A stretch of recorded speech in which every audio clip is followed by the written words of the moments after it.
ഇന്നത്തെ ചിന്തയ്ക്കായിട്ട് ഹല്ലേലൂയ ദൈവസന്നിധിയിൽ നമ്മളായിരിക്കുമ്പോൾ ഒരു വേദഭാഗം ഞാൻ വായിക്കുന്നു. ആം, നമുക്കറിയാം പത്രോസിൻ്റെ ലേഖനത്തിൽ ഫസ്റ്റ് പീറ്റർ ചാപ്റ്റർ 5 ഈ ഫസ്റ്റ് പീറ്റർ ഫൈവിൽ നമ്മൾ പ്രകാരം വായിക്കുന്നുണ്ട്. അവണ്ണം ഇളയവരെ മൂപ്പന്മാർക്ക് കീഴടങ്ങുവിൻ, എല്ലാവരും തമ്മിൽ തമ്മിൽ കീഴടങ്ങി താഴ്മ ധരിച്ചുകൊള്ളുവിൻ. ദൈവം നിഗളികളോട് എതിർത്ത് നിൽക്കുന്നു, താഴ്മയുള്ളവർക്കോ കൃപ നൽകുന്നു. അതുകൊണ്ട് അവൻ തക്ക സമയത്ത് നിങ്ങളെ ഉയർത്തുവാൻ ദൈവത്തിൻ്റെ ബലമുള്ള കൈകീഴ് താണിരിപ്പീൻ. അവൻ നിങ്ങൾക്കായി കരുന്നതാകിയാൽ നിങ്ങളുടെ സകല ചിന്താകുലവും അവൻ്റെ മേലിട്ടുകൊള്ളുവിൻ.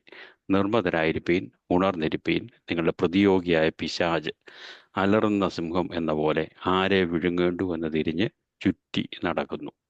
ലോകത്തിൽ നിങ്ങൾക്കുള്ള സഹോദരവർഗത്തിന് ആ വക കഷ്ടപ്പാടുകൾ തന്നെ പൂർത്തിയായി വരുന്നുവെന്നറിഞ്ഞ് വിശ്വാസത്തിൽ സ്ഥിരതയുള്ളവരായി അവനോട് എതിർത്ത് നിൽപ്പീൻ. നമുക്കറിയാം ഈ വിശ്വാസത്തിൻ്റെ സ്ഥിരത ഈ കാലഘട്ടങ്ങളിൽ പ്രത്യേകിച്ച് വിശ്വാസത്തിൻ്റെ സ്ഥിരത എന്ന് പറയുന്നത് അല്പം പ്രയാസമുള്ള വിഷയമാണ്. നമുക്കറിയാം ആം, അതിന് ഇപ്പോഴത്തെ സാഹചര്യം നോക്കിയാൽ തന്നെ നമുക്ക് മനസ്സിലാകും. പല രീതിയിൽ ഉള്ള കാര്യങ്ങളാണ് നമ്മൾ കാണുന്നത്. അതിനകത്തിൽ സ്തോത്രം.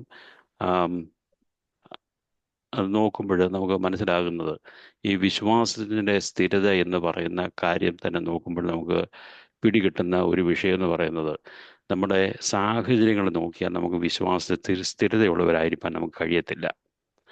എന്നാൽ ഈ വിശ്വാസം എന്ന വിഷയത്തെക്കുറിച്ച് നമ്മൾ ചിന്തിക്കുമ്പോൾ നമ്മുടെ ചുറ്റുപാട് നമ്മൾ നോക്കുമ്പോഴും നമ്മളെ കൺഫ്യൂസ്ഡ് ആക്കുന്ന രീതിയിലാണ് ഇന്ന് ആത്മീയ ലോകം പോലും മുന്നോട്ട് കടന്നു പോയിക്കൊണ്ടിരിക്കുന്നത്. എന്തുവാ ഈ വിശ്വാസം? ഈ വിശ്വാസം എന്ന് പറയുന്നത് ഒരു ഗിഫ്റ്റാണ്, ദൈവത്തിൻ്റെ ഒരു ദാനമാണ്. ഒന്ന് ഓർത്ത് നോക്കിയാൽ റോമാലേഖനത്തിൻ്റെ 10:17 നമുക്ക് വായിക്കുന്നുണ്ട്. ആകയാൽ വിശ്വാസം കേൾവിയാൽ, കേൾവി കേൾവി ക്രിസ്തുവിൻ്റെ ദൈവത്തിന്റെ വചനത്താലും വരുന്നു. അന്നേരം ഇവിടെ തന്നെ നമ്മൾ മനസ്സിലാകുന്നത് ഇതൊരു ഗിഫ്റ്റാണ്. വിശ്വാസം കേൾവിയല്ല. അനേകർ കേൾക്കുന്നുണ്ടല്ലേ, എന്നാൽ അത് ക്രിസ്തുവിനെ സ്വീകരിക്കുന്നതിന് അതിൻ്റെ എൻഡ് റിസൾട്ട് കാണുന്നില്ല. അതുകൊണ്ട് നമ്മുടെയൊക്കെ ജീവിതത്തിൽ ദൈവം ഒരു ഗിഫ്റ്റ് തന്നു. ഒരു ചില സമയത്ത് രക്ഷിക്കപ്പെടുവാൻ തക്കവണ്ണം ദൈവത്തിൻ്റെ വചനം കേട്ടു.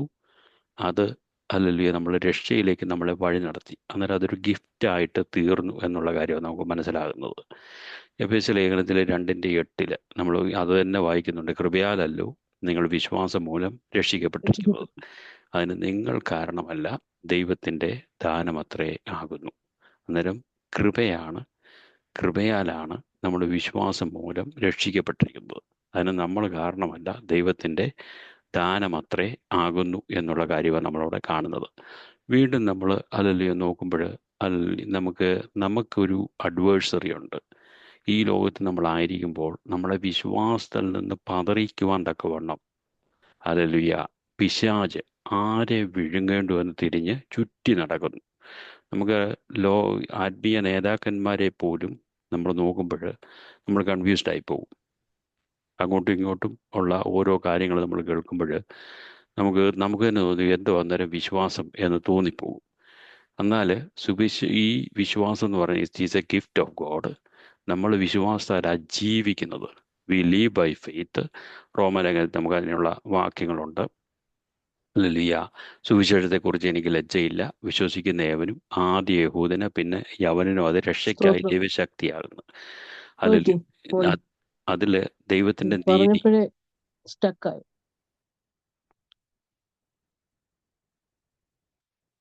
കേൾക്കുന്നില്ലയോ?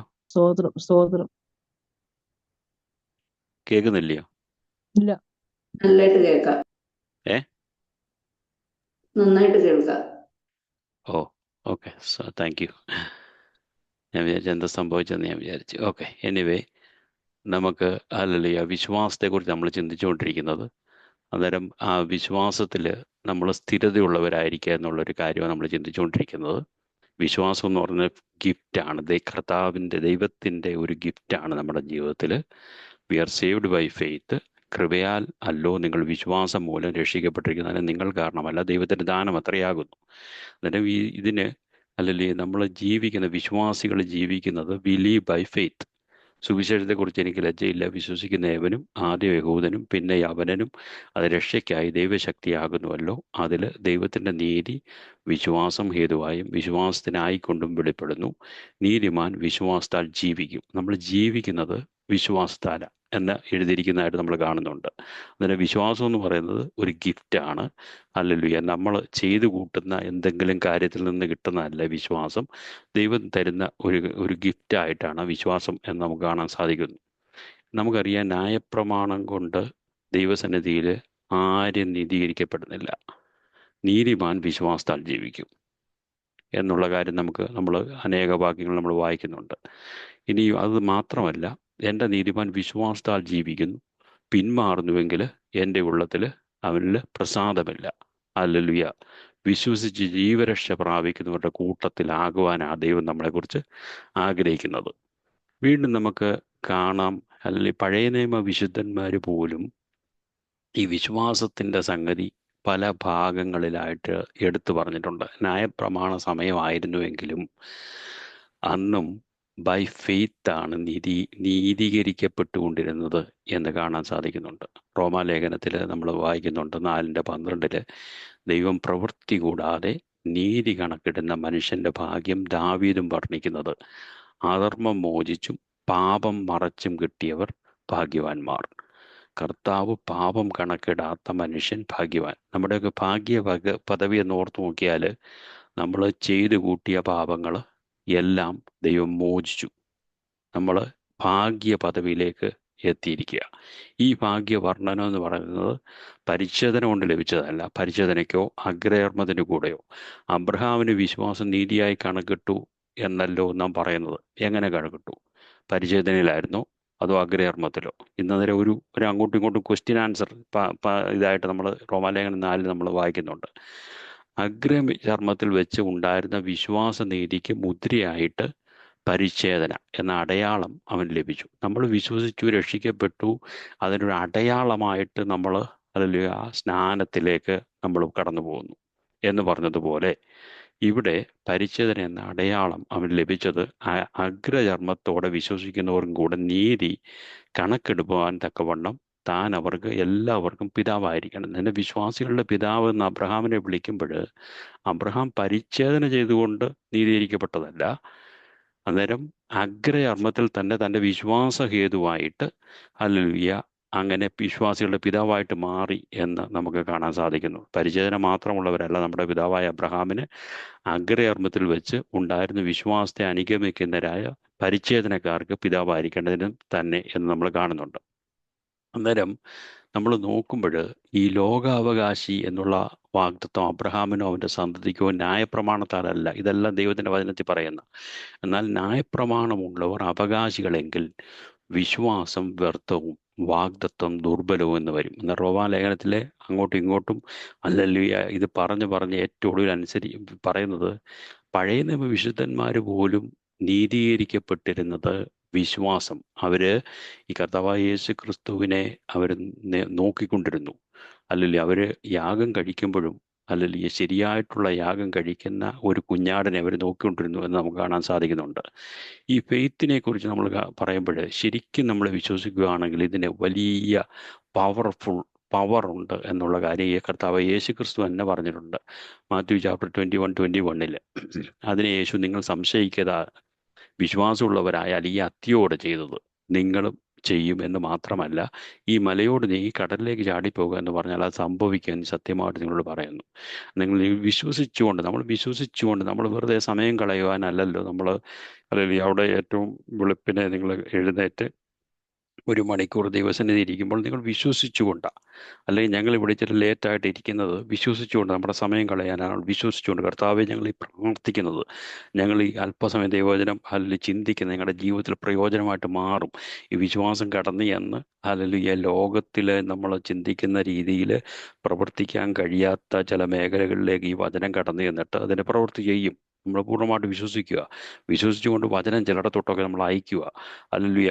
ഏതൊക്കെ ഹല്ലേലൂയ ശരീരത്തിൻ്റെ രോഗത്തിൻ്റെ അവസ്ഥകളിലോട്ട് നമ്മൾ വചനം, ഹല്ലേലൂയ, കർത്താവായ യേശു ക്രിസ്തുവിൻ്റെ രക്തം, ഹല്ലേലൂയ, സകല പാപങ്ങളെയും സകല രോഗങ്ങളെയും, ഹല്ലേലൂയ, സകല ശാപങ്ങളെയും മാറ്റും എന്ന് പറഞ്ഞ് നമ്മൾ ആ വചനം അങ്ങോട്ട് അയക്കുക. വചനം കടന്നു നിന്നിട്ട് വചനം പ്രവൃത്തി ചെയ്ത് തിരിച്ചു വരും. ഹല്ലേലൂയ. നമുക്കതറിയാം, ഫെയ്ത്ത് മൂവ്സ് മൗണ്ടൻസ്. അടുത്തത് ഫെയ്ത്ത് ബിൽഡ്സ്. ഹല്ലേലൂയ. നമുക്ക് യൂദായുടെ ലേഖനത്തിൽ നമുക്കറിയാം 20 ഹല്ലേലൂയ, നിങ്ങൾ ഹല്ലേലൂയ നമ്മൾ കാണുന്നുണ്ട്. നിങ്ങളോ അതിൻ്റെ 7-ാം വാക്യത്തിൽ, നല്ല പ്രിയരെ, കർത്താവായ യേശു ക്രിസ്തുവിൻ്റെ 17 തൊട്ട് 21 വരെയാണ് ഞാൻ ഈ വായിക്കുന്നത്. നിങ്ങളോ പ്രിയരെ, നമ്മുടെ കർത്താവായ യേശു ക്രിസ്തുവിൻ്റെ അപ്പോസ്തലന്മാർ മുൻപറഞ്ഞ വാക്കുകൾ ഓർപ്പിൻ. അന്ത്യകാലത്ത് ഭക്തികെട്ട മോഹങ്ങളെ അനുസരിച്ച് നടക്കുന്ന പരിഹാസികൾ ഉണ്ടാകുമെന്ന് അവർ നിങ്ങളോട് പറഞ്ഞുവല്ലോ. അവർ ഭിന്നത ഉണ്ടാക്കുന്നവർ, പ്രാകൃതന്മാർ, ആത്മാവില്ലാത്തവർ. നിങ്ങളോ പ്രിയമുള്ളവരെ, നിങ്ങളുടെ അതിവിശുദ്ധ വിശ്വാസത്തെ ആധാരമാക്കി നിങ്ങൾക്ക് തന്നെ ആത്മീയ വർധന വരുത്തിയും പരിശുദ്ധാത്മാവിൽ പ്രാർത്ഥിച്ചും നിത്യജീവനായിട്ട് നമ്മുടെ കർത്താവായ യേശു ക്രിസ്തുവിൻ്റെ കരുണയ്ക്കായി കാത്തിരുന്നു കൊണ്ട് ദൈവസ്നേഹത്തിൽ നിങ്ങളെ തന്നെ സൂക്ഷിച്ചുകൊള്ളുവീൻ. നമുക്കറിയാം, ഇന്ന് നമ്മൾ തിരിഞ്ഞു നോക്കുമ്പോൾ ഇതിനൊക്കെ ശരിക്കും നമ്മുടെ ചുറ്റുപാട് നോക്കിയാൽ തന്നെ ഈ പറഞ്ഞ ഓരോ പ്രിയപ്പെട്ടവരെ നമുക്ക് കാണാൻ സാധിക്കുന്നുണ്ട്. ഹല്ലേലൂയ. ഭിന്നത ഉണ്ടാക്കുന്നവർ, പ്രാകൃതന്മാർ, ആത്മാവില്ലാത്തവർ. എന്നാലും നമ്മളെന്തോ ചെയ്യണ്ടേ? നമുക്ക് കിട്ടിയിരിക്കുന്ന ഈ വിശ്വാസത്തെക്കുറിച്ച് ഈ ഹല്ലേലൂയ യൂദാ പറയുന്ന അതിവിശുദ്ധ വിശ്വാസമാണ്. അല്ലെങ്കിൽ നമ്മൾ തന്നെ ആത്മീയവർദ്ധന വരുത്തി പരിശുദ്ധാത്മാവ് പ്രാർത്ഥിച്ച് നിത്യജീവനായിട്ട് നമ്മുടെ കർത്താവായ യേശു ക്രിസ്തുവിൻ്റെ കരുണയ്ക്കായി കാത്തിരുന്നുകൊണ്ട് ദൈവസ്നേഹത്തിൽ നിങ്ങളെ തന്നെ സൂക്ഷിച്ചോളണം എന്നാണ് നമ്മൾ കാണുന്നത്. അന്നേരം നമ്മൾ ഈ ഫെയ്ത്ത് കൊണ്ട് ചെയ്യാൻ പറ്റുന്നത്, പിശാച് പല തന്ത്രങ്ങൾ വെക്കുമ്പോൾ ബൈ ഫെയ്ത്ത്, ഹല്ലേലൂയ, നമുക്ക് എഫേസ്യ ലേഖനത്തിൽ 6:16 നമുക്കറിയാം. പിശാചിൻ്റെ തന്ത്രങ്ങളോട് 11 തൊട്ട് വായിക്കുമ്പോഴറിയാം, തന്ത്രങ്ങളോട് എതിർത്ത് നിൽപ്പാൻ കഴിയേണ്ടതിന് ദൈവത്തിൻ്റെ സർവായുധ വർഗം ധരിച്ചോളൂ. നമ്മൾ അതിൽ പിതാക്കന്മാർ ഹല്ലേലൂയ ഒന്നോ രണ്ടോ തലമുറ പുറകോട്ട് ചിന്തിക്കുമ്പോൾ അവരൊക്കെ എങ്ങനെയായിരുന്നു? അവരുടെ എന്തെങ്കിലും ഹല്ലേലൂയ മണി പവറിലോ കാര്യങ്ങളൊക്കെ ചെയ്തു കൂട്ടിയത് മണി പവറിലൊന്നുമല്ല. അവരെങ്ങനെയായിരുന്നു ചെയ്തു കൂട്ടിയത്? വിശ്വാസത്തിൻ്റെ പ്രഖ്യാപനങ്ങൾ നടത്തി. പിശാചിൻ്റെ തന്ത്രങ്ങളോട് എതിർത്ത് നിൽപ്പാൻ കഴിയേണ്ടതിന് ദൈവത്തിൻ്റെ സർവായുധ വർഗം ധരിച്ചുകൊള്ളുവീൻ. നമുക്ക് പോരാട്ടമുള്ളത് ജഡരക്തങ്ങളോടല്ല, വാഴ്ചകളോട്, അധികാരങ്ങളോട്, ഈ അന്ധകാരത്തിൻ്റെ ലോകാധിപതികളോട്, സ്വർലോകങ്ങളുടെ ദുഷ്ടാത്മസേനയോടും അത്രേ. അതുകൊണ്ട് നിങ്ങൾ ദുർദിവസത്തിൽ എതിർത്ത് നിൽപ്പാനും സകലവും സമാപിച്ചിട്ട് ഉറച്ചു നിൽപ്പാനും കഴിയേണ്ടതിന് എന്തോ ചെയ്യേണ്ടത്? ദൈവത്തിൻ്റെ സർവായുധ വർഗം. അതിനകത്തിൽ എന്തൊക്കെയാണ് ഉള്ളത്? അരയ്ക്ക് സത്യം കെട്ടണം, നീതി എന്ന കവചം ധരിച്ച് സമാധാന സുവിശേഷത്തിനുള്ള ഒരുക്കം കാലിന് ചെരുപ്പാക്കി, എല്ലാറ്റിനും മീതെ ഇത് വിശ്വാസം എന്ന് പറയുന്നത് എന്തുവാ?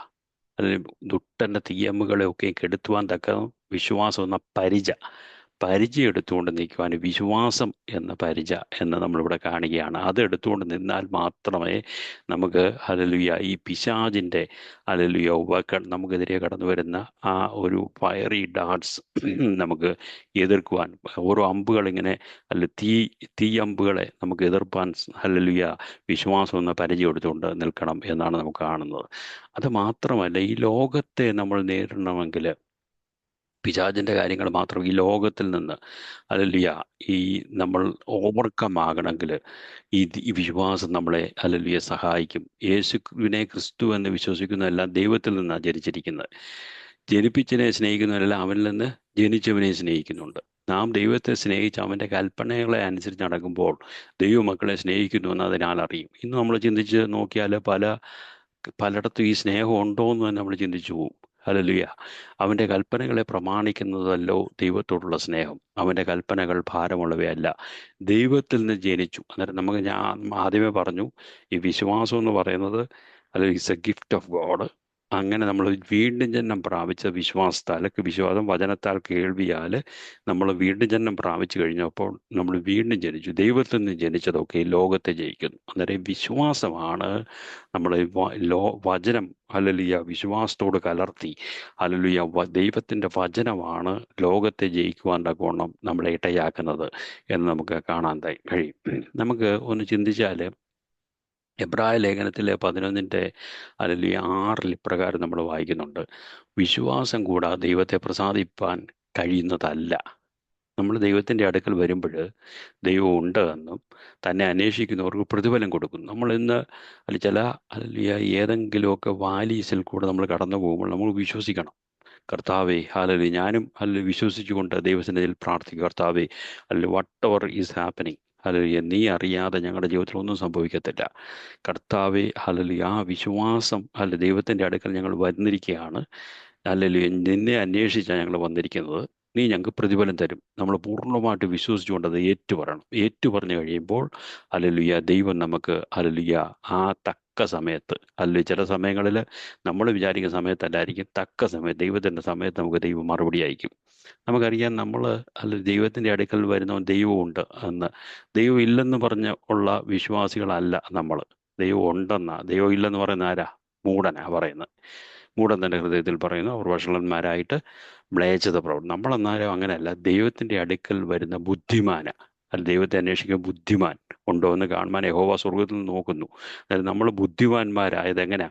കർത്താവായ യേശു ക്രിസ്തുവിലുള്ള വിശ്വാസത്താൽ നമ്മൾ ബുദ്ധിമാന്മാരായി.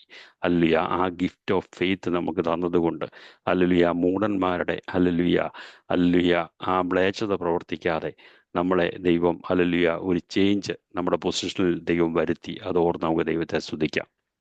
നമുക്കറിയാം, നമ്മൾ കടന്നു വരുമ്പോൾ നമ്മൾ പൂർണ്ണമായിട്ട് വിശ്വസിക്കണം, നമ്മൾ നാച്ചുറൽ റലത്തിലാണ് നമ്മൾ ജീവിക്കുന്നതെങ്കിലും സൂപ്പർ നാച്ചുറലായിട്ട് ചിലതൊക്കെ പ്രവർത്തിപ്പാൻ കഴിയുന്ന ദൈവത്തിൻ്റെ സന്നിധിയിലേക്ക് നമ്മളതിനെ താഴ്ത്തണം. ഹല്ലേലൂയ. ഇവിടെ എന്നെ കേൾക്കുന്ന ഓരോ പ്രിയപ്പെട്ടവരോടും ഞാൻ പറയുകയാണ്, നിങ്ങളുടേതായിട്ടുള്ള ഭാരങ്ങൾ, പ്രയാസങ്ങൾ ദൈവസന്നിധിയിലോട്ട് ഇപ്പോഴൊന്ന് ഓർക്കണം. ഓർത്തിട്ട് ദൈവത്തിൻ്റെ വചനം ഹല്ലേലൂയ നമുക്ക് അയക്കണം. അയച്ചിട്ട് ഹല്ലേലൂയ, കർത്താവെ ഞാൻ വിശ്വസിക്കുന്നു, നിൻ്റെ അടുക്കലാണ് ഞങ്ങൾ കടന്നു വന്നിരിക്കുന്നത്, നിന്നിൽ വിശ്വസിക്കുന്നവർ നീ പ്രതിഫലം തരുന്ന ദൈവമാണ്. ഹല്ലേലൂയ, ഞങ്ങൾ എത്ര ഹല്ലേലൂയ പ്രയാസത്തിൽ കൂടെ കടന്നു പോകുന്നെങ്കിലും ദൈവം ഞങ്ങളോടൊപ്പം ഉണ്ട് എന്ന് നമ്മൾ വിശ്വസിക്കണം. ഹല്ലേലൂയ. നമുക്ക് അറിയാം, നമ്മുടെ ഈ വിശ്വാസത്തിൽ നമ്മൾ ജീവിക്കുമ്പോഴെന്തോ സംഭവിക്കുന്നത്?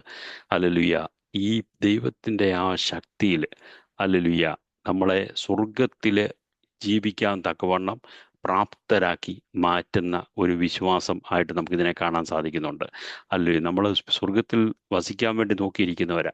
അന്നേരം 1 പത്രോസ് 1:5 3 തൊട്ട് വായിക്കുമ്പോൾ തന്നെ നമ്മുടെ കർത്താവായ യേശു ക്രിസ്തുവിൻ്റെ പിതാവായ ദൈവത്തിന് സ്തോത്രം, അവൻ മരിച്ചവരുടെ നിന്നുള്ള യേശു ക്രിസ്തുവിൻ്റെ പുനരുത്ഥാനത്താൽ തൻ്റെ കരുണാധിക്യ പ്രകാരം നമ്മെ ജീവനുള്ള പ്രത്യാശയ്ക്കായി അന്ത്യകാലത്തിൽ വെളിപ്പെടുവാൻ ഒരുങ്ങിയിരിക്കുന്ന രക്ഷയ്ക്ക് വിശ്വാസത്താൽ ദൈവശക്തിയിൽ കാക്കപ്പെടുന്ന നിങ്ങൾക്ക് വേണ്ടി സ്വർഗത്തിൽ സൂക്ഷിച്ചിരിക്കുന്നു. ക്ഷയം, മാലിന്യം, വാട്ടം എന്നിവ ഇല്ലാത്തതിനും അവകാശത്തിനായിട്ട് നമ്മളെ വീണ്ടും ജനിപ്പിച്ചിരിക്കുക.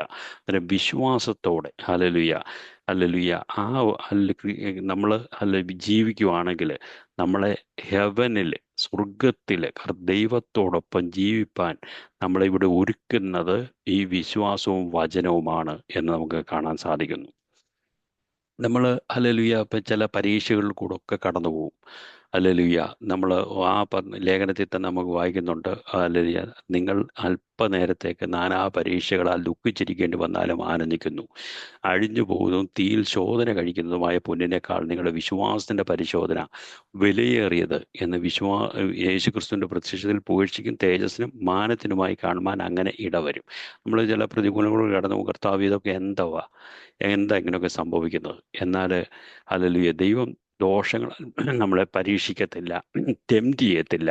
എന്നാൽ ചില കാര്യങ്ങളിൽ നമ്മുടെയൊക്കെ ജീവിതം സംഭവിക്കുന്നത് ഹല്ലേലൂയ, ചിലപ്പോൾ നമ്മൾ ശോധന കഴിച്ച് പൊന്നിനേക്കാൾ നമ്മുടെ വിശ്വാസത്തിൻ്റെ പരിശോധന ഹല്ലേലൂയ വിലയേറിയതെന്ന് യേശുക്രിസ്തുവിൻ്റെ പ്രത്യക്ഷത്തിൽ പുകഴ്ചയ്ക്കും തേജസ്സിനും മാനത്തിനുമായിട്ട് കാണുവാൻ ഇടവരാൻ വേണ്ടിയാണ് എന്നുള്ള കാര്യം കൂടെ നമ്മൾ ഓർത്തുകൊള്ളണം. ഹല്ലേലൂയ, സ്തോത്രം. ഈ യാക്കോബിൻ്റെ ലേഖനത്തിൽ നമ്മൾ കാണുന്നുണ്ട്, നിങ്ങളുടെ വിശ്വാസത്തിൻ്റെ പരിശോധന സ്ഥിരതയുളവാക്കുന്നു എന്നറിഞ്ഞ് അത് അശേഷം സന്തോഷമെന്ന് എണ്ണുവിനെന്നാണ് നമ്മൾ പറഞ്ഞിരിക്കുന്നത്. അന്നേരം വിശ്വാസം എന്ന് പറയുന്നത് എന്തുവാ? നമുക്കറിയാം, എബ്രായ ലേഖനത്തിൽ അതിൻ്റെ ഒരു നിർവചനമുണ്ട്, ഒരു ഡെഫിനേഷനുണ്ട്. വിശ്വാസം എന്നതോ 11 ആശിക്കുന്നതിൻ്റെ ഉറപ്പ്, കാണാത്ത കാര്യങ്ങളുടെ നിശ്ചയം. അതിനാൽ ആ പൂർവന്മാർക്ക് സാക്ഷ്യം ലഭിച്ചത്. ഈ സാക്ഷ്യം ലഭിക്കുന്നത് എങ്ങനെ? നമ്മുടേതായിട്ടുള്ള എഡ്യൂക്കേഷൻ കൊണ്ടല്ല, നമ്മുടേതായിട്ടുള്ള ഡിഗ്രീസ് അല്ലെങ്കിൽ നമ്മുടെ തിയോളജിക്കൽ ബാക്ക്ഗ്രൗണ്ട് കൊണ്ടല്ല, നമ്മുടേതായിട്ട് ഒന്നുകൊണ്ടോ, നമ്മുടെ കുടുംബ ശ്രേഷ്ഠത കൊണ്ടല്ല, നമ്മുടേതായിട്ടുള്ള പണം കൊണ്ടല്ല. വിശ്വാസം എന്ന് ആശിക്കുന്നതിന് ഉറപ്പ് കാണാത്ത കാര്യങ്ങൾ നിശ്ചയം, അതിനാലാണ് പൂർവന്മാർക്ക് സാക്ഷ്യം ലഭിച്ചത് എന്ന് നമുക്ക് കാണാൻ സാധിക്കുന്നുണ്ട്.